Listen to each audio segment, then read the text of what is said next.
Je suis intervenant à la mission Bon Accueil depuis bientôt un peu plus de 8 ans. Donc, j'ai commencé en 2017.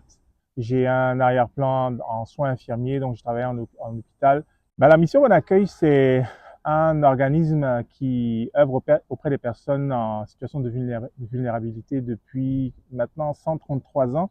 Nous, on les hébergeait, on apportait de l'assistance, des premiers soins et de l'hébergement, de la nourriture.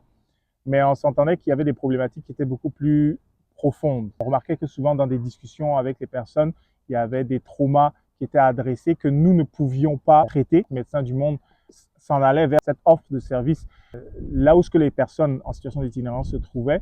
On a donc pu joindre nos efforts pour pouvoir accompagner ces personnes. Donc nous, on valorise énormément ce partenariat parce que on en a vu les fruits. Je pense que la clé est dans les partenariats comme on l'a à la mission Bon Accueil avec Médecins du Monde, avec l'équipe des psychologues de Médecins du Monde. Le but est vraiment de pouvoir assister la personne et de pouvoir leur redonner une autonomie dans leur parcours de vie.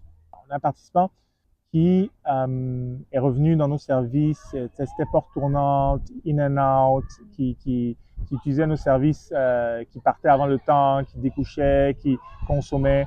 Lors de son dernier séjour, Alexandre, on l'a connecté avec l'équipe des psychologues de Médecins du Monde. Alexandre a changé du tout au tout. Une fois sorti d'une rencontre avec sa thérapeute, il avait les larmes aux yeux. Il dit que j'ai raconté des affaires que j'ai jamais racontées dans la vie. Je suis parti chercher tout au fond de moi. Puis Alexandre a commencé à travailler sur lui.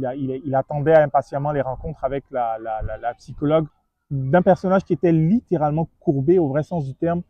Il s'est redressé, il a repris le pouvoir sur sa vie, sur son fonctionnement.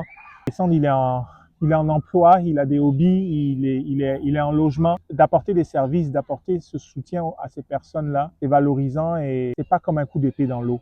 Il y a toujours quelque chose qui va en ressortir et l'exemple d'Alexandre est un exemple tout à fait criant pour cela.